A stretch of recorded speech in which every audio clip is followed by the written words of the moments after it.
Hello everyone, welcome to GS tank. GS tank में बहुत बहुत स्वागत है आपका। और कंप्यूटर साइंस के एमसीक्यू के इस सेशन में भी आपका बहुत बहुत स्वागत है। तो हम बात करते हैं सबसे पहले रिकैप की, यानी कि पिछले वीडियो में हमारा क्या हुआ था। तो पिछले 4 वीडियोस में, यानी कि टोटल 4 एपिसोड्स में हमने फंडामेंटल्स ऑफ कंप्यूटर को हमने फंडामेंटल्स ऑफ कंप्यूटर को पूरी तरीके से देखा था, यानी कि उससे रिलेटेड 150 एमसीक्यू जो कि एकदम टॉप नॉच एमसीक्यूज हैं, टॉप लेवल के एमसीक्यूज हैं, उसको कंप्लीट किया था। तो अगर आपने उस एमसीक्यू का सीरीज अभी तक नहीं देखा है तो आप जाकर देख लीजिए। आपका बहुत सारा कंसेप्ट और बहुत सारी प्रॉब्लम्स वहां से आपको क्लियर हो जाएगी, क्योंकि उसमें नए नए वैरायटीज के क्वेश्चंस हैं जिससे आप रूबरू हो जाएंगे। आप जाकर उस सेशन को देख लीजिए। तो आज का जो हमारा सेशन होने वाला है वो होने वाला है एनसीईआरटी का जो चैप्टर 2 है क्लास 11 का, जो कि है encoding schemes and number system, उस पे बेस्ड रहेगा। जैसा कि मैंने आपको पहले भी बताया था कि हमारा टॉपिक वाइज एमसीक्यू रहेगा। पहले हमने कंप्यूटर का फंडामेंटल्स पढ़ा था, तो फंडामेंटल्स में बहुत सारे टॉपिक्स थे, इसलिए हमें 4 वीडियोस के माध्यम से उसे कवर करना पड़ा। लेकिन ये जो टॉपिक्स हैं वो थोड़ा छोटे टॉपिक्स हैं, इसीलिए हम इसको एक वीडियो में 25 जो टॉप लेवल एमसीक्यूज है वो अगर आप कर लेंगे तो आपका पूरा कंसेप्ट क्लियर हो जाएगा। कहीं से कोई प्रॉब्लम नहीं होने वाली है, क्योंकि बहुत अच्छे अच्छे लेवल्स के क्वेश्चन इसमें डाले गए हैं। तो इसलिए हम आपको बार बार कहेंगे कि आप सारे सेशंस को देखिए, सारे एमसीक्यूज को देखिए, पढ़िए, उसको अच्छे से समझिए। और जहां तक बात है पीडीएफ का, यहाँ की काफी लोग पीडीएफ के डिमांड कर रहे हैं, उन्हें पीडीएफ चाहिए। तो आज हम क्या करेंगे कि चारों जो अभी तक हुआ है एपिसोड, उस सारे पीडीएफ्स को आज हम अटैच कर देंगे। तो आप पीडीएफ जाकर वहां से देख लीजिएगा, मतलब सेशन कंप्लीट होने के 1-2 घंटे बाद हम अटैच कर देंगे। तो वहां से आप जाकर रिवाइज कर सकते हैं, वहां से डाउनलोड आप कर लीजिएगा और फिर रिवाइज आप करिएगा। ठीक है, तो वीडियो में आगे बढ़ें इससे पहले आप इस चैनल को सब्सक्राइब कर दीजिए, वीडियो को लाइक कर दीजिए, शेयर कर दीजिए, बेल आइकन को भी प्रेस कर लीजिए, ताकि कोई भी अपडेट आपका मिस नहीं हो। इस वीडियो को शेयर करना है ताकि सभी जरूरतमंद तक ये वीडियो पहुंच जाए। और जो पीडीएफ हम आपको देने वाले हैं उस सारे को भी बहुत अच्छे से शेयर करिए। जितना आपके फ्रेंड सर्किल में है सारे को दबा कर शेयर कर दीजिए। ठीक है, तो मूव करते हैं आज का पहला क्वेश्चन का। तो आज का जो पहला क्वेश्चन है वो है ये, क्या कहता है, the mechanism of converting data into an equivalent cipher using specific code is called what. बताइए, the mechanism of converting data into equivalent cipher, यानी कि जो डेटा है उसको कन्वर्ट किसमें करना है, साइफर में कन्वर्ट करना है। साइफर मतलब कोडेड टेक्स्ट की बात हो रही है। साइफर मतलब क्या होता है, कोडेड टेक्स्ट, जिसको दूसरा भाषा में इंक्रिप्शन भी बोलते हैं। तो आपको बताना है कि उस मैकेनिज्म को क्या कहते हैं, जिस जिस मैकेनिज्म का यूज डेटा को साइफर में कन्वर्ट करने के लिए यूज किया जाता है यूजिंग स्पेसिफिक कोड, उसको क्या बोलते हैं। और आपके ऑप्शंस हैं कोडिंग, इनकोडिंग, डिकोडिंग, रिकॉर्डिंग। बताइए।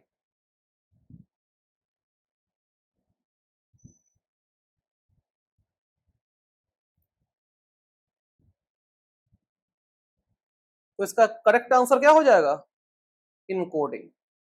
यही होगा ना, इसका आंसर क्या हो जाएगा, इनकोडिंग। इनकोडिंग क्या है, एक मैकेनिज्म है, एक प्रोसेस है जिसके थ्रू डेटा को साइफर में कन्वर्ट किया जाता है। पॉइंट क्लियर है, आगे बढ़े नेक्स्ट। अगला क्वेश्चन कहता है कि व्हेन ऑन अ कीबोर्ड, या फिर when a key on a keyboard is pressed it is internally mapped to a unique code which is further converted to. कहने का मतलब है कि कीबोर्ड में आप जब कोई भी की प्रेस करते हैं तो वो इंटरनली एक कोड में मैप हो जाता है, जो कि आगे चल के किस में कन्वर्ट होता है वो आपको बताना है। क्या वो बाइनरी में कन्वर्ट होता है, क्या वो डेसिमल में कन्वर्ट होता है, क्या वो ऑक्टल में कन्वर्ट होता है, या फिर वो किसी ऑब्जेक्ट में कन्वर्ट हो जाता है। बताइए क्या होगा इसका आंसर।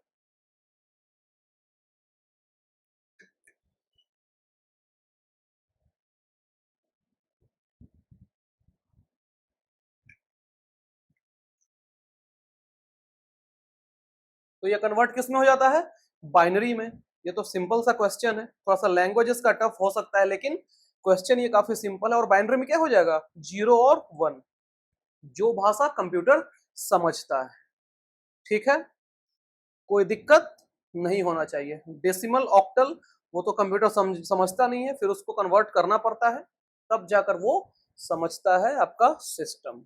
ठीक है, आगे बढ़े। अगला क्वेश्चन कहता है कि ASCII use dash bits to represent character. आपको बताना है कि जो ASCII है, ASCII American Standard Code for Information Interchange, ये जो है वो कितने बिट का डेटा यूज करता है कैरेक्टर को रिप्रेजेंट करने के लिए। और आपके ऑप्शन है 8 बिट्स, 7 बिट्स, 6 बिट्स, 5 बिट्स। बताइए। ये एकदम बेसिक क्वेश्चन है, क्योंकि हम आपको हर लेवल के क्वेश्चन कराते हैं, वो चाहे इजी हो तो, मॉडरेट हो तो, और एडवांस्ड हो तो, यानी डिफिकल्टी लेवल हाई हो उसका, क्योंकि हर तरह के क्वेश्चन करना जरूरी हो जाता है। सिर्फ एडवांस करा दिया, सिर्फ मॉडरेट करा दिया, सिर्फ इजी करा दिया तो फिर कुछ होने वाला है नहीं। हम बार बार कहते हैं पहले आप जाकर कंसेप्ट क्लियर कीजिए और फिर क्वेश्चंस को अटेम्प्ट कीजिए। उससे क्या है कि आपका कॉन्फिडेंस बिल्डअप होगा, है कि नहीं। तो आस्की कितना बिट यूज करता है? 7 बिट डेटा यूज करता है। कितना यूज करता है? 7 बिट। जैसे आपको पता है कि 2 to the power 7, यहाँ पे लिख दे क्या? एक मिनट हो जाइए, लिखने की कोशिश कर रहे हैं। जैसे क्या है, 2 to the power 7 यही यूज करता है ना। और कितना हो जाएगा? 128 कैरेक्टर। ठीक है, तो ये कितना यूज करेगा? 128 कैरेक्टर को।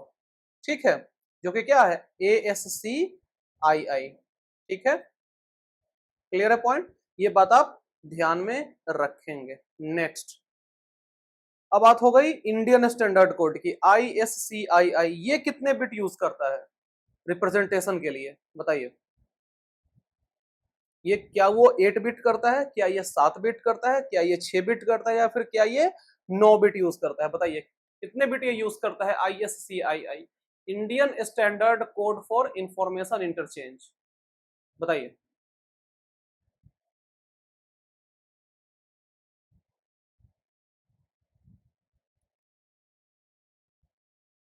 तो ये कितने बिट यूज करता है? ये यूज करता है 8 बिट। ये 8 बिट्स यूज करेगा ना, जो कि क्या हो जाएगा? 2 to the power 8, यानी कि 256। ठीक है, क्लियर है पॉइंट? ASCII कितना करेगा? 128 बिट। और ये कितना करेगा? 256 बिट। पॉइंट क्लियर है? नेक्स्ट, अगला कहता है कि hexadecimal number is called dash system, यानी बताना है कि आपको हेक्साडेसिमल नंबर का कितना बेस होता है, उसका बेस बताना है आपको। बताइए, हेक्साडेसिमल का बेस कितना होता है? इसका बेस होता है 16। ये तो बेसिक चीज है, आपको पता होना चाहिए, बहुत बेसिक है। 2 किसका होता है? बाइनरी का।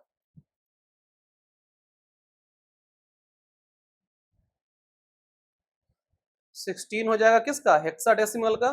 10 किसका होता है? 10 होता है डेसिमल का।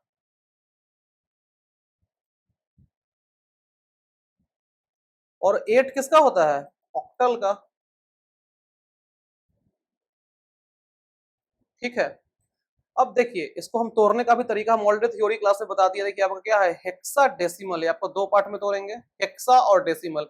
हेक्सा का वैल्यू कितना होता है? अगर मान लीजिए कि हेक्सा का ही टर्म देख रहे हैं, और ट्राई हो गया, पेंटा हो गया, हेक्सा हो गया, ये सब जो होता है ना, क्वाड हो गया, तो हेक्सा मतलब कितना होता है? 6 होता है। और डेसिमल मतलब 10। डेसिमल का बेस कितना है? 10, यही ना है यहाँ पे लिखा हुआ, डेसिमल का 10। और जोड़ेंगे तो कितना होगा यहाँ पे? 16। तो ये क्या है इसका? ये इसका बेस है। यही तो पूछा गया है क्वेश्चन में। पॉइंट क्लियर है? कोई दिक्कत नहीं होना चाहिए। कम से कम बेस आपका तो पता रहना चाहिए, क्योंकि बेस नहीं पता है तो फिर आगे क्वेश्चन होगा कैसे। आगे बढ़े। Next, hexadecimal numbers are mixture of dash numbers. ये किसका किसका मिक्सचर होता है, ये आपको बताना है। क्या ये ऑक्टल और डेसिमल का मिक्सचर है? क्या ये बाइनरी और डेसिमल का मिक्सचर है? क्या ये लेटर्स और डेसिमल का मिक्सचर है, या फिर बाइनरी या प्लस ऑक्टल का मिक्सचर है? बताइए किसका मिक्सचर होता है हेक्साडेसिमल नंबर्स?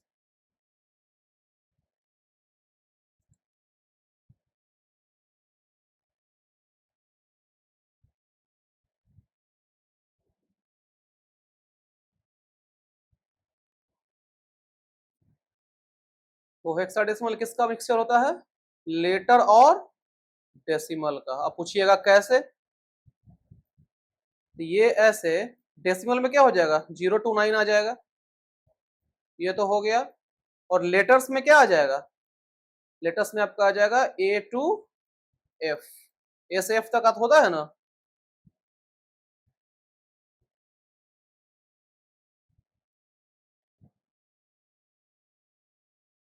तो हेक्साडेसिमल किसका किसका हो जाएगा? 0 to 9 और A to F, ये दोनों का क्या है? ये मिक्सचर है।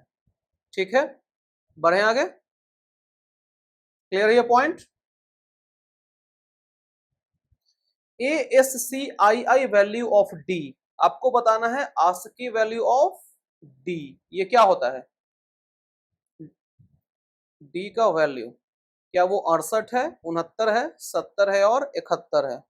बताइए।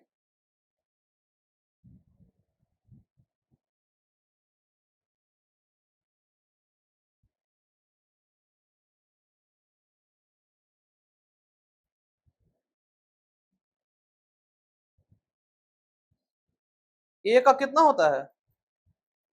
65 होता है, ASCII वैल्यू होता है ना।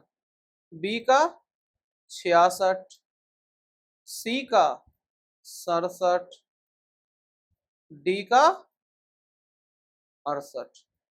तो आपसे D पूछ रहा है ना, तो D का कितना हो जाएगा? 68। पॉइंट क्लियर है? ये वैल्यू आप ध्यान में रखेंगे, आपके लिए ठीक रहेगा। और अगर स्मॉल a की बात करें तो कहां से स्टार्ट होता है? वो 97 से होता है। ठीक है, स्पेशल कैरेक्टर्स का कोई तरीका नहीं है पहचानने का, वो थोड़ा आपको याद करना पड़ेगा, लेकिन आप अल्फाबेट्स को अच्छे से पहचान सकते हैं। ठीक है, फिर ये बढ़ते जाएगा तो बी का क्या हो जाएगा? 98 हो जाएगा, सी का 99 हो जाएगा, ये ऐसे ही बढ़ेगा ना आगे। तो ये आप ध्यान में रखेंगे, आपके लिए ये ठीक रहेगा, क्योंकि हो सकता है कि एग्जाम में अगर आपसे पूछ दे तो आप कंफ्यूज भी कर सकते हैं, इसलिए आप ये सबको क्या करेंगे? ध्यान में रखेंगे। ठीक है, क्लियर है पॉइंट? आगे बढ़े। नेक्स्ट, अगला कहता है कि UTF-8, UTF-16 and UTF-32 are encodings of dash. ये जो आप इनकोडिंग्स आपको दिया हुआ है UTF-8, 16, 32, ये एग्जांपल्स किसका है? सिंपली पूछ रहा है कि एग्जांपल्स किसका है। क्या ये यूनिकोड का एग्जांपल है? क्या ये ASCII का एग्जांपल है? क्या ये ISCII का एग्जांपल है? या फिर क्या ये LISCII का एग्जांपल है? बताइए, ये किसका एग्जांपल है?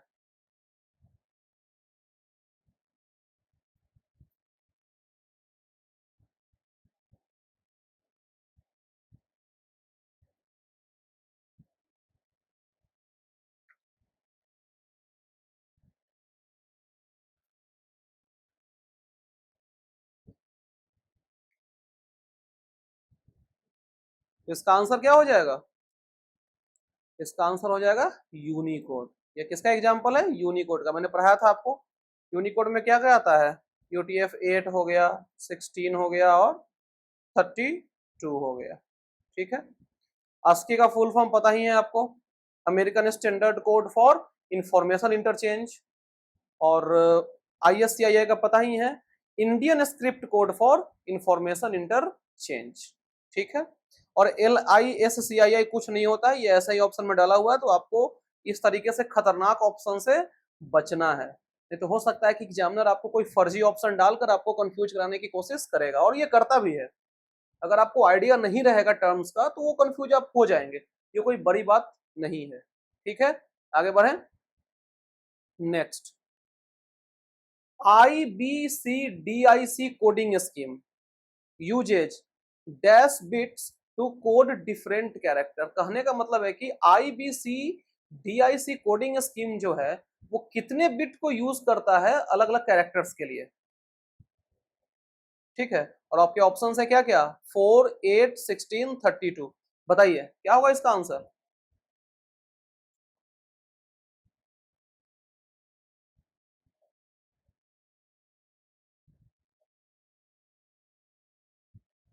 तो इसका आंसर हो जाएगा क्या? 8 बिट। हो सकता है ये आपने पहली बार सुना होगा, ये उतना इंपॉर्टेंट टर्म नहीं है, मतलब इंपॉर्टेंट है लेकिन एनसीईआरटी में उतना इसको डिफाइन नहीं किया गया है। लेकिन फिर भी हम क्वेश्चन ला दिए कि हो सकता है बाई चांस आपसे कहीं पूछ दे। और यही बात करते हैं कि IBCDIC का फुल फॉर्म क्या है, तो इसका फुल फॉर्म है extended binary coded decimal interchange code. एक बार फिर से हम रिपीट करते हैं, आप लिख लेंगे extended binary coded decimal interchange code. और ये करता क्या है, ये जो है सो 8 बिट कैरेक्टर इनकोडिंग है। ये क्या है, ये है 8 बिट कैरेक्टर इनकोडिंग, जो कि IBM मेन फ्रेम कंप्यूटर में यूज किया जाता है। जो IBM का मेन फ्रेम कंप्यूटर होता है, मेन फ्रेम क्या होता है ये आपको पता है, तो जो IBM का मेन फ्रेम कंप्यूटर है उसमें इसका यूज किया जाता है, किसका, EBCDIC का। ठीक है, क्लियर है पॉइंट, आगे बढ़े नेक्स्ट। अगला कहता है कि decimal equivalent of binary number this much. ये आपको दिया हुआ है, ये आपको दिया हुआ है क्या, 1 0 0 1 1 1 0। आपको बताना है कि इसका बाइनरी रिप्रेजेंटेशन क्या होगा, यानी कि इसको बाइनरी में आपको कन्वर्ट करना है। तो आपको पता है कि बाइनरी में कन्वर्ट कैसे होता है, ये ऑलरेडी हम बता चुके हैं, आप कन्वर्ट कीजिए इसको।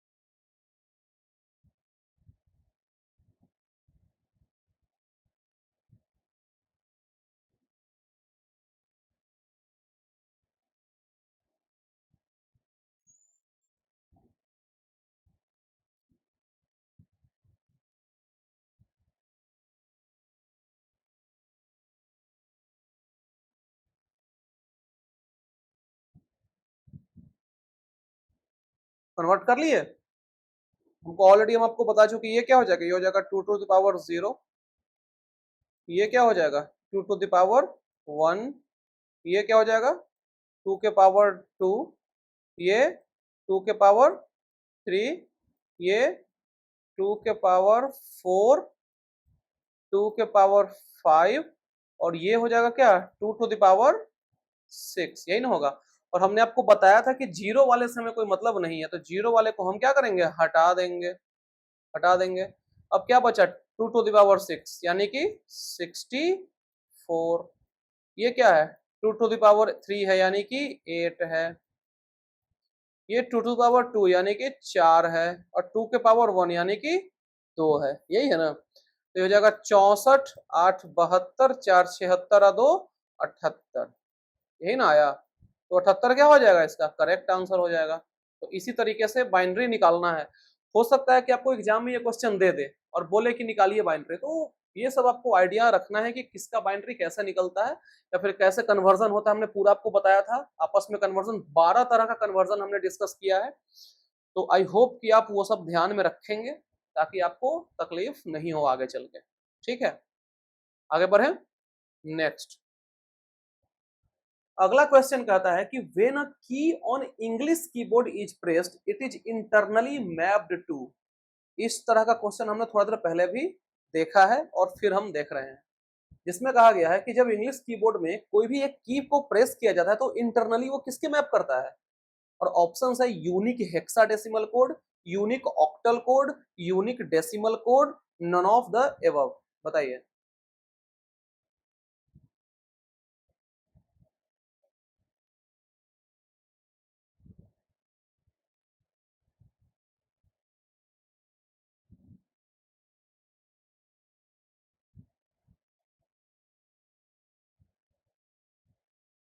तो इसका आंसर क्या हो जाएगा, इसका आंसर हो जाएगा सी, यूनिक डेसिमल कोड। ये मैपिंग किसमें करता है, एक यूनिक डेसिमल कोड में ये मैपिंग करता है। ये बात को आप ध्यान में रखेंगे। और डेसिमल का बेस कितना होता है, 10 होता है। और ये लिखाता कैसे, कुछ भी दे देगा यहाँ से डिजिट, यानी कि 0 टू 9 का रहेगा और बेस कितना रहेगा 10 रहेगा, ऐसे ही लिखाता है ना डेसिमल का। ये सब आप ध्यान में रखेंगे। ठीक है, आगे बढ़े नेक्स्ट। अगला कहता है इनकोडिंग स्कीम डैश, यानी कि एक इनकोडिंग स्कीम का आपको नाम बताना है। Was developed for standardising the character representation, यानी कि कैरेक्टर को रिप्रेजेंट करने के लिए उसको स्टैंडर्ड को उसको मेंटेन करना पड़ा था, यानी कि स्टैंडर्ड को एक लाना पड़ा था, एक मेंटेन करना पड़ा था। उसके लिए कौन सा इनकोडिंग स्कीम लाना पड़ा था, आपको ये बताना है। यानी कि सिंपली स्टैंडर्ड बढ़ गया था। मेंटेन मतलब क्या होता है, बढ़ गया, वो स्टैंडर्ड को बढ़ा दिया गया। इसके लिए कैरेक्टर को रिप्रेजेंट करने के लिए, तो वो कौन सा इनकोडिंग स्कीम था?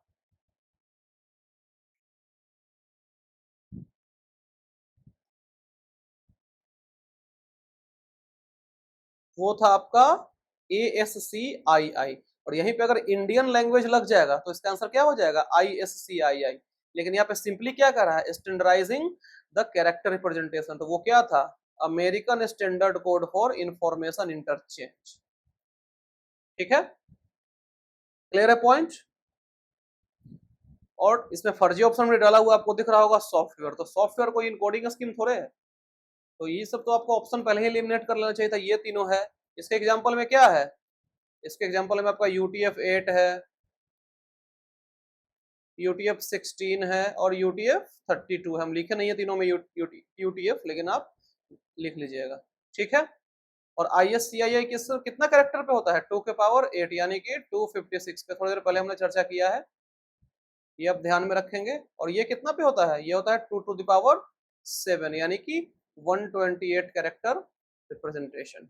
ठीक है, क्लियर पॉइंट, ये 2 है। एक मिनट,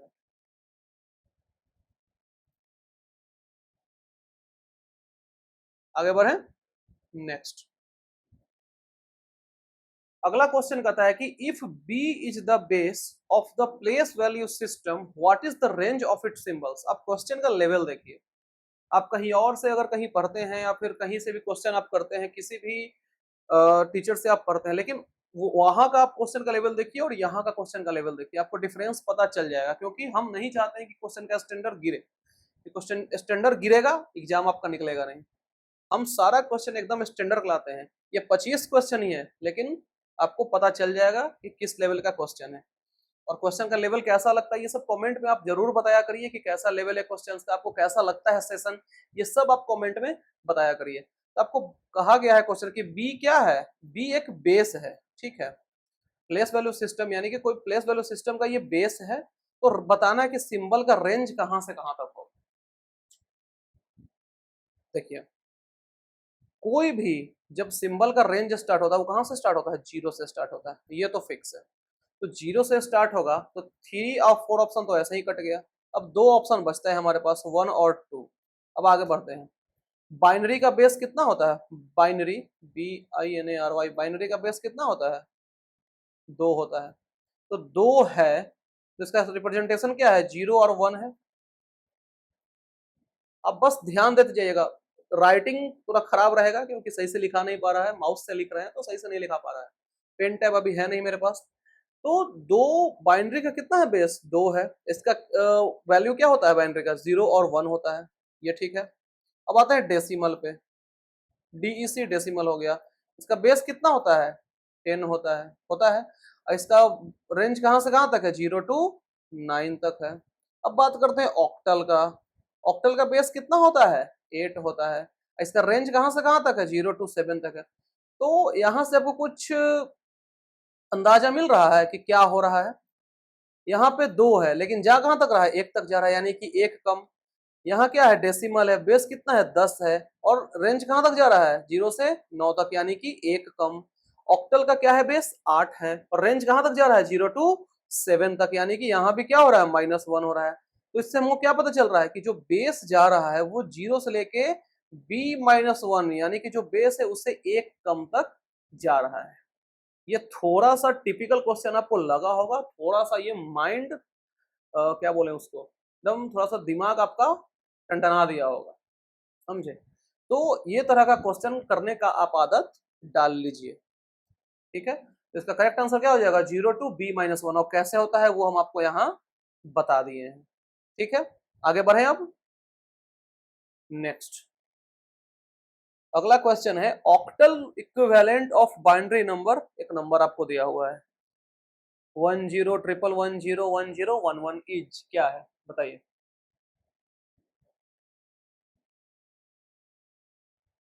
उम्मीद हम करते हैं आपको कि आप ये क्वेश्चन बना देंगे। आपको इसके लिए करना क्या है, ऑक्टल है, ऑक्टल मतलब कितना बिट का रिप्रेजेंटेशन, 3 बिट का होता है। 3 बिट क्यों? क्योंकि ऑक्टल का, एक मिनट, ऑक्टल का बेस कितना होता है? बेस 8 होता है।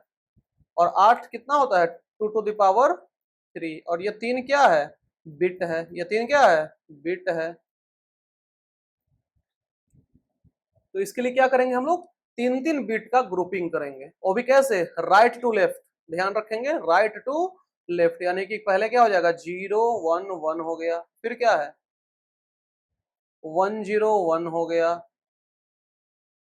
फिर 0 1 1 हो गया आपका, और फिर 1 है। तो सिर्फ 1 लिखेंगे और लेफ्ट में क्या करेंगे? 3 0 यहाँ पे, सॉरी 2 0 यहाँ पे बैठा देंगे। क्यों? क्योंकि 3 बिट का हमें रिप्रेजेंटेशन तैयार करना है ऑक्टल के लिए।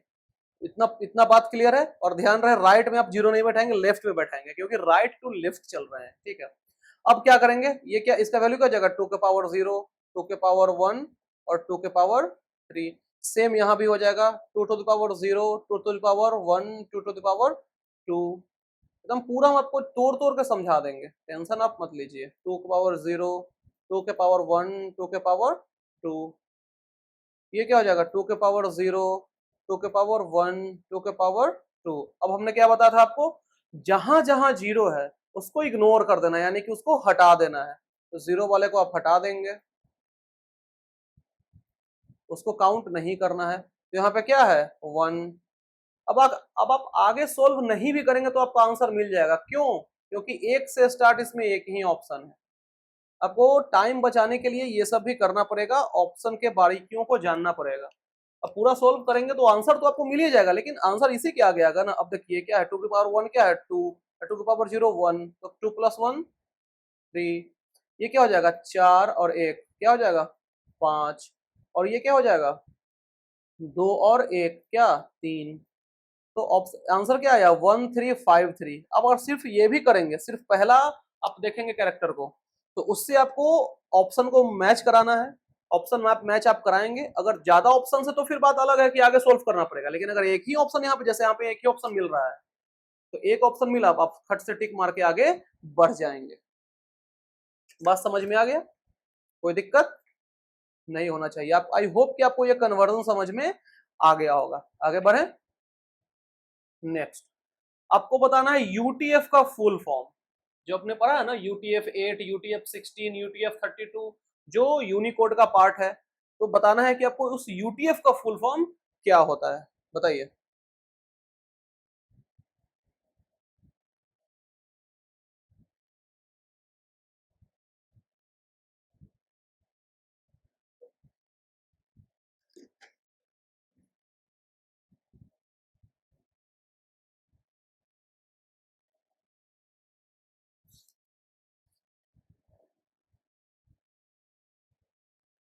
तो यूटीएफ का फुल फॉर्म क्या होता है? Unicode transformation format. आप इसको ध्यान में रखेंगे, क्या होता है? यूनिकोड ट्रांसफॉर्मेशन फॉर्मेट यूटीएफ का फुल फॉर्म होता है। और एग्जांपल्स तो आपको पता ही है क्या क्या है। UTF-8 है, 16 है, 32 है। तो ये सब आप ध्यान में रखेंगे, क्योंकि एग्जाम में हो सकता है कि आपको एग्जांपल पूछ दे कि बताइए यूटीएफ का कौन कौन सा वर्जन है, तो आपको बताना पड़ेगा। तो ये सब आप ध्यान में रखेंगे। ठीक है, आगे बढ़े। नेक्स्ट 16, ये अच्छा क्वेश्चन है, ये आपके माइंड का एक्सरसाइज करा देगा। A binary numbers value changes most drastically when dash is changed. एक बाइनरी नंबर का वैल्यू सबसे मोस्ट ड्रास्टिकली, यानी बोले कि सबसे टफ है, सबसे कठिन है, सबसे कठोर है, यानी कि उसको चेंज करना कब? जब किस चीज को चेंज करते हैं, वो आपको बताना है। Binary numbers value changes most drastically, बहुत मुश्किल से चेंज होता है बाइनरी नंबर का वैल्यू। कब? किसको चेंज करने पर? ये आपको बताना है। ऑप्शन है एलएसबी। एलएसबी मतलब क्या होता है? एलएसबी मतलब लिस्ट सिग्निफिकेंट बिट।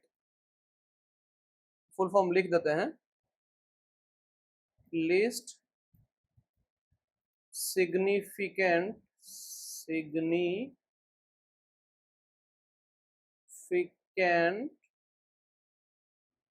बिट। तो लिखने में इससे दिक्कत हो रहा है, आप समझ जाइएगा। और MSB मतलब मोस्ट, सेम वही, मोस्ट सिग्निफिकेंट बिट। बताइए, LSB ड्यूटी साइकिल, MSB और फ्रीक्वेंसी, इसका आंसर क्या हो जाएगा? तो इसका आंसर हो जाएगा MSB। जब MSB को चेंज किया जाता है, ठीक है, जब MSB को चेंज किया जाता है तो उस समय बाइनरी नंबर का वैल्यू चेंज करना सबसे टफ होता है, ठीक है, MSB। और इसके बारे में डिटेल्स हम आगे पढ़ाएंगे जब डिजिटल इलेक्ट्रॉनिक्स पढ़ेंगे तो, क्योंकि अभी चर्चा करने से कोई फायदा है नहीं, फिर दोबारा पढ़ाना ही है, तो हम इन सारे टर्म्स को डिजिटल इलेक्ट्रॉनिक्स जब पढ़ेंगे उसमें पढ़ाएंगे, ठीक है। आगे बढ़ें, मोस्ट सिग्निफिकेंट बिट, ठीक है। नेक्स्ट, अब बताने आपको octal equivalent of this data. ये नंबर आपको दिया हुआ है, आपको बताना है इसका ऑक्टल इक्विवेलेंट क्या होता है। फिर ध्यान में रखना है क्या ऑक्टल, ऑक्टल मतलब क्या है? 3 बिट का ग्रुपिंग। ये जैसे ही ये सब टर्म आता है आपको ये सब माइंड में क्लिक कर जाना चाहिए कि ऑक्टल है तो 3 बिट का ग्रुपिंग, हेक्साडेसिमल है तो 4 बिट का ग्रुपिंग। ये सब क्वेश्चन देखते आपको माइंड में क्लिक हो जाना चाहिए, तभी एग्जाम में आपसे क्वेश्चन बनने जा रहा है, नहीं तो फिर दिक्कत हो जाएगा। चलिए आइए इसको सॉल्व करते हैं, आप भी सॉल्व कीजिए, हम भी सॉल्व करते हैं। अब क्या करना है, ऑक्टल है तो क्या करेंगे, डेसिमल के पहले वाला को क्या करेंगे, राइट टू लेफ्ट करेंगे, यानी कि 101 है। फिर क्या है, 001 है, 001 है। और फिर क्या है, 1 है सिर्फ, तो 1 है तो अपना मन से 2 जीरो लगा देंगे, वो भी किधर, लेफ्ट में, राइट में नहीं। बार बार कहते हैं, ध्यान में रखेंगे आप। और अब जो डेसिमल के बाद है उसमें चलेंगे लेफ्ट टू राइट, क्योंकि इंटीग्रल पार्ट में क्या करते हैं हम लोग कि राइट टू लेफ्ट चलते हैं, लेकिन डेसिमल पार्ट में हम लेफ्ट टू राइट चलते हैं, ठीक है। ये ध्यान रखेंगे, इंटीजर पार्ट और डेसिमल पार्ट। तो इसमें क्या हो जाएगा, 001 और 010। अब देखिए यहाँ पे 3 का वैल्यू सेम है, ऑप्शन एलिमिनेट करना सीखिए। 3 में 12 है, पहले निकाल के देखिए क्या होगा, इसका वैल्यू क्या हो जाएगा, 2 के पावर 0, 2 के पावर 1, 2 के पावर 2। ये तो कट गया, बात ही खत्म। तो 2 के पावर 0 क्या हो जाएगा, 1। और इधर क्या हो जाएगा, 2 के पावर 0, 2 के पावर 1, 2 के पावर 2। तो ये दोनों तो कट गया, ये बचा 2। यानी कि पॉइंट के बाद आपको 12 होना चाहिए। 3 में 12 है लेकिन इसमें नहीं है, तो ये ऑप्शन आपका हट गया। अब आगे का चलते हैं, ये क्या हो जाएगा, 2 के पावर 0, 1, 2। अब सिर्फ इसी को सोल्व करके देखते, तो ये क्या हो जाएगा, ये तो कट गया, 4 और 1 5, यानी कि लास्ट इसमें क्या होना चाहिए, 5 होना चाहिए। और 5 किस में, ये तो ऑप्शन कट गया, 5 इसमें, तो ये आपका आंसर हो गया।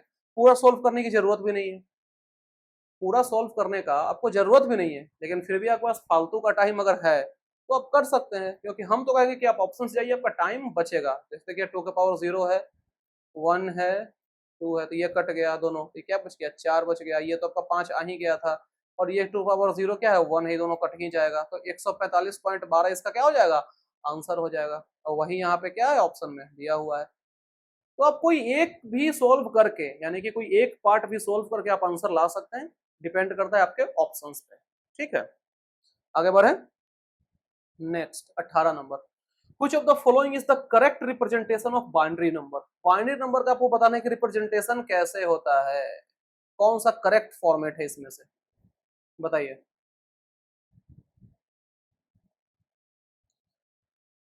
हम उम्मीद करते हैं कि आप ये ऑप्शंस आसानी से पकड़ लेंगे, ठीक है, बताइए।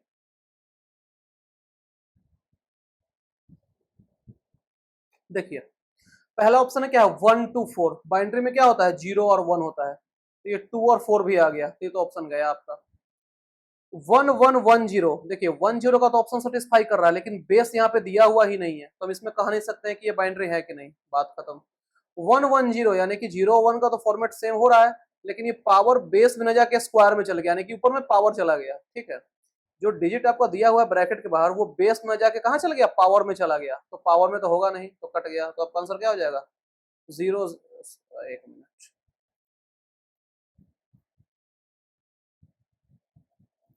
आपका आंसर क्या हो जाएगा? 0 0 0 और बेस 2। 1 इसमें नहीं है, कोई दिक्कत नहीं है, लेकिन 2 3 4 नहीं होना चाहिए, और बेस यहाँ पे बेस है तो ये बेस 2 है। समझ गए बात? इस तरह का क्वेश्चन भी एग्जाम में देखने को मिल सकता है। तो हर तरह के क्वेश्चन आपको हम 25 में करवा देंगे, उसका टेंशन नहीं लेना है। नेक्स्ट, आपको बताना है कि which of the following is not a positional number system, इसमें से कौन सा एक पोजिशनल नंबर सिस्टम नहीं है, और हम आपको ये अच्छे से बता भी चुके हैं, तो आपको ये ध्यान में होना चाहिए। और इसके लिए तो टाइम देना 10 सेकंड बेवकूफ़ी ही होगा। आपने हेक्साडेसिमल पढ़ा है, तो इसका मतलब ये तो है। बाइनरी भी पढ़ा है, बाइनरी पढ़ा है क्या? बेस 2 है। हेक्साडेसिमल का कितना है? बेस 16 है। ऑक्टल भी है, यानी कि बेस इसका कितना है? 8 है कि नहीं? लेकिन रोमन नंबर सिस्टम आपने पढ़ा है इसमें पोजिशनल में? नहीं पढ़ा है, क्योंकि होता ही नहीं है इसमें, तो पोजिशनल का ये पार्ट नहीं है। ठीक है, तो ये इसका क्या हो जाएगा? करेक्ट आंसर हो जाएगा क्या? Roman number system. ठीक है, क्लियर है पॉइंट? समझ में आ गया? नेक्स्ट, BCD स्टैंड फॉर, आपको BCD का फुल फॉर्म बताना है, जो अपने पढ़ते हैं ना, यानी कि यहाँ पे तो कॉमन है, सब में डेसिमल, तो हम बोल सकते हैं कि ये ऐसा डेसिमल है, इसका फुल फॉर्म आप बताइए। डी मतलब क्या है? डेसिमल है। अब BC मतलब आपको बताना है, BCD, और हम बार बार याद दिलाते रहते हैं, डेसिमल का बेस कितना होता है? 10 होता है। ये सब ध्यान में आप रखेंगे, क्योंकि छोटा सा मिस्टेक भी आपको ऑप्शन दे देगा कंफ्यूजिंग, तो आप फंस जाएंगे। तो फंसना नहीं है। 10 क्या होता है? इसका बेस होता है। सिंबल कहाँ से कहाँ तक? 0 से 9 तक। ये सब बेसिक चीज है, एकदम दिमाग में होना ही चाहिए, एकदम दिमाग में बैठा लीजिए सब टर्म को। तो BCD का फुल फॉर्म क्या होता है? Binary coded decimal. BCD क्या होता है? बाइनरी कोडेड डेसिमल, है कि नहीं? ये फुल फॉर्म आप ध्यान में रखेंगे। ठीक है, और ये होता क्या है? आपके दिमाग में ये भी आ रहा होगा कि ये होता क्या है। तो ये कुछ नहीं है, ये form of representation of number in 4 bits. ठीक है, इसको एक लाइन में बोलें तो form of representation of number in 4 bits, यानी कि 4 बिट्स में, 4 बिट्स में नंबर का क्या है? रिप्रेजेंटेशन का एक फॉर्म है। जैसे मान लीजिए कि आपको BCD लिखना है 5 का, तो 5 का आपको लिखना है, तो आप डायरेक्ट 101 भी तो लिख सकते हैं। अगर आप डायरेक्ट 101 लिखेंगे तो ये क्या हो जाएगा? 2 के पावर 0, 2 के पावर 1, 2 के पावर 2, ये हटा देंगे, इसका वैल्यू 4 और इसका वैल्यू 1, तो ये तो 5 ऐसे भी हो गया। लेकिन अगर BCD में आप ऐसे लिख देंगे तो आप गलत हो जाएंगे। क्यों? क्योंकि 4 बिट में आपको रिप्रेजेंट करना है, तो इसका आंसर क्या हो जाएगा? 0101। ठीक है, ये 101 तो है, लेकिन अपना मन से आपको एक 0 भी एक्स्ट्रा ऐड करना पड़ेगा, तब जाकर ये BCD का फॉर्म लेगा। ठीक है, यानी कि तब ये जाकर 4 बिट में रिप्रेजेंट हो रहा है। अब ये कहा जा सकता है कि ये किसमें है? BCD में है। ठीक है, क्लियर है पॉइंट? कोई दिक्कत नहीं होना चाहिए। नेक्स्ट, अगला क्वेश्चन कहता है कि द वंस कंप्लीमेंट ऑफ 0.101, आपको 1s कंप्लीमेंट बताना है। ये शायद आपने पढ़ा भी होगा या फिर नहीं भी पढ़ा होगा, हम कह नहीं सकते, लेकिन क्वेश्चन सिंपल है एकदम, एक लॉजिक पे है, हम आपको तुरंत कंसेप्ट भी बता देंगे। अगर आपको पता है तो आप आंसर करिए, और नहीं पता है तो फिर हम तो हैं ही बताने के लिए। तो देखिए, 1s कंप्लीमेंट के केस में क्या होता है ना, कि आपको सिर्फ बिट को रिवर्स करना है, बिट को रिवर्स करना है, यानी कि उल्टा करना है। समझ जाइएगा, राइटिंग तो खैर दूसरा देश वाला लग ही रहा है, समझ जाइएगा। बिट को रिवर्स करना है, कहने का क्या मतलब है कि 0 को 1 से रिप्लेस कर देना है और 1 को 0 से रिप्लेस कर देना है, बस 1s का यही कंप्लीमेंट है और कुछ नहीं है। यानी कि क्या हो जाएगा? 0 को क्या करना है? 1 कर देना है, 1 को क्या करना है? 0 कर देना है, 0 को 1 कर देना है और 1 को 0 कर देना है। यानी कि 1.010, ऐसा ऑप्शन कहीं दिख रहा है? हाँ दिख रहा है, यही ऑप्शन है, ये ऑप्शन। सिंपली क्या करना है, बिट को आपको पलट देना है, रिवर्स कर देना है, और कैसे, 0 को 1 कर देना है और 1 को 0 कर देना है, दैट्स ऑल, और कुछ नहीं करना है। ठीक है, पॉइंट क्लियर है? आगे बढ़े तो ये कंसेप्ट किसका है, आपका 1s कंप्लीमेंट का है। ठीक है, आगे बढ़ते हैं। What could be the maximum value of a single digit in an octal system? अब बात किसकी हो रही है, ऑक्टल नंबर सिस्टम की। और ऑक्टल नंबर सिस्टम में बेस कितना होता है इसका, बेस 8 होता है। बेस 8 है और सिंबॉलिक रिप्रेजेंटेशन कहां से, 0 से लेकर 7 तक। और पूछा क्या है, मैक्सिमम वैल्यू, तो मैक्सिमम वैल्यू क्या है इसका, 7 है, 7 तक ही जाएगा ना। 0 to 8 अगर कर देंगे तो फिर तो वो ऑक्टल कहलाएगा ही नहीं, क्योंकि उसका बेस ही 8 है। और बेस का क्या होता है रेंज, 0 to b-1 तक। थोड़ी देर पहले हमने अपने पर बताया है आपको मैंने अभी। तो 0 to b-1 है, तो इसका मैक्सिमम वैल्यू क्या हो जाएगा, 7 हो जाएगा। समझ में आ गया क्वेश्चन, क्या हो जाएगा इसका आंसर, 7 हो जाएगा। ठीक है, पॉइंट क्लियर है? फिर से आप एक बार पढ़ के समझ लीजिए, अगर नहीं समझ में आया तो। What could be the maximum value, अधिकतम मान बताना है, of a single digit in a octal number system. तो ऑक्टल नंबर में बेस 8 होता है, बेस 8 होगा तो उसका रेंज कहां से कहां तक होगा, सिंबल का 0 से 7 तक होगा। मैक्सिमम बताना है तो 7 क्या है इसका मैक्सिमम वैल्यू है। ठीक है, आगे बढ़े next. The maximum number of bits sufficient to represent an octal number, फिर octal number in binary is. यानी कि आपको बताना है कि maxi number number of bits sufficient to represent an octal in binary, ये आपको बताना है। तो देखिए मैक्सिमम ऑफ बिट्स मतलब क्या हो जाएगा, यहाँ बिट्स की ग्रुपिंग की बात हो रही है, बिट्स की ग्रुपिंग की सिंपली बात हो रही है कि कितना पर ग्रुप बनता है, मैक्सिमम नंबर है तो जो मैक्सिमम होगा वही ना होगा। बोले तो ऑक्टल में बेस 8 होता है, 8 मतलब 2 के पावर 3। यानी कि बोले तो 2 क्या है, बाइनरी का रिप्रेजेंटेशन है, और 3 क्या है, बिट है। तो 3 में ही रिप्रेजेंट होगा ना, 3 बिट में ही रिप्रेजेंट होगा ना। तो ऑप्शन क्या हो जाएगा आंसर इसका, 3। क्वेश्चन को ध्यान से पढ़िएगा, नहीं तो यहाँ पे सारा ऑप्शन लिखा हुआ है, देखिए ऑक्टल है तो 8 का भी ऑप्शन है, बाइनरी है, और क्या है, मैक्सिमम नंबर ऑफ। अगर आप बिट्स पे ध्यान नहीं देंगे तो आप डायरेक्ट 7 मार देंगे, क्योंकि आपको दिमाग में रहेगा कि ऑक्टल में रेंज कहां से कहां तक होता है, 0 से 7 तक होता है। तो आपको क्वेश्चन को एकदम चाप के पढ़ना है, पूरा एकदम घुस जाना है क्वेश्चन में, कि क्वेश्चन कहना क्या चाह रहा है। ठीक है, क्वेश्चन कहना क्या चाह रहा है, आपको एकदम शांत दिमाग से पढ़ना है, क्योंकि अगर एक टर्म आपका छूटा आपका आंसर चेंज हो जाएगा, और आपका जितना जाल फैलाने वाला ऑप्शन है ना सब यहाँ पे डाला हुआ रहता है। ठीक है, समझ में आ गया बात, आगे बढ़े। The hexadecimal equivalent of a binary number, this is क्या, बताइए। अब आपको हम बता दें कि देखिए ऑप्शन में क्या है, कहीं बेस 16 लिखा हुआ है, नहीं लिखा हुआ है, तो ऑप्शन तो ये ऐसे ही कट गया। ये सब आपको ध्यान में रखना है ऑप्शन काटते समय। ठीक है, मतलब जब ऑप्शन एलिमिनेट करेंगे तो ये सबको ध्यान में रखेंगे, छोटा छोटा चीज, तो हम बताते हैं बार बार एकदम कन्वर्ट करना है हेक्साडेसिमल में, तो आपको इस फॉर्म में होना ही चाहिए, बेस 16 लगा हुआ होना ही चाहिए।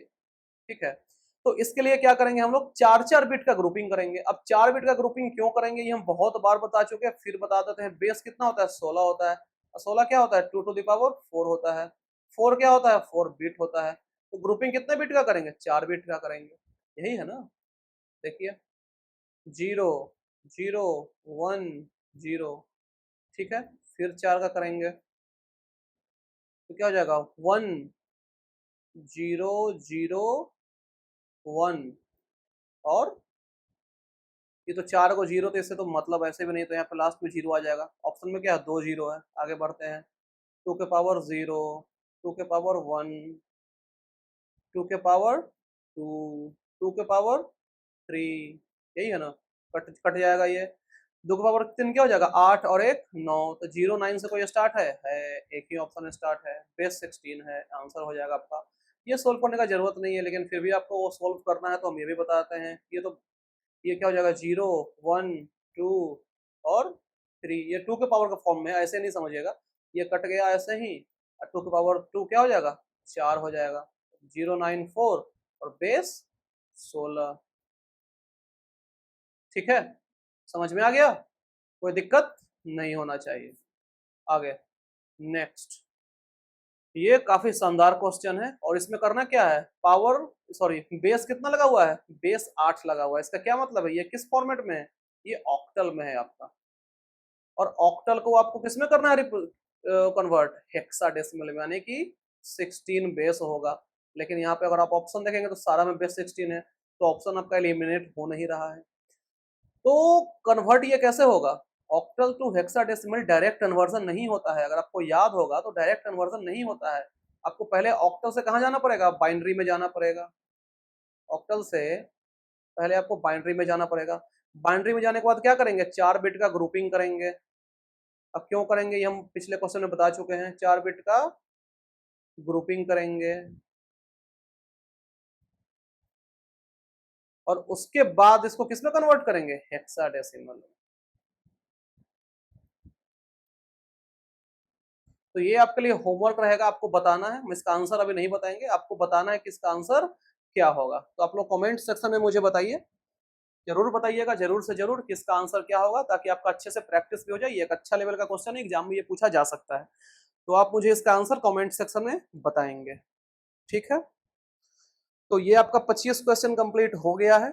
उम्मीद करते होंगे कि आपको क्वेश्चन का लेवल बहुत अच्छा लगा होगा, और कैसा लगा ये कमेंट में भी जरूर अब आप बताइएगा।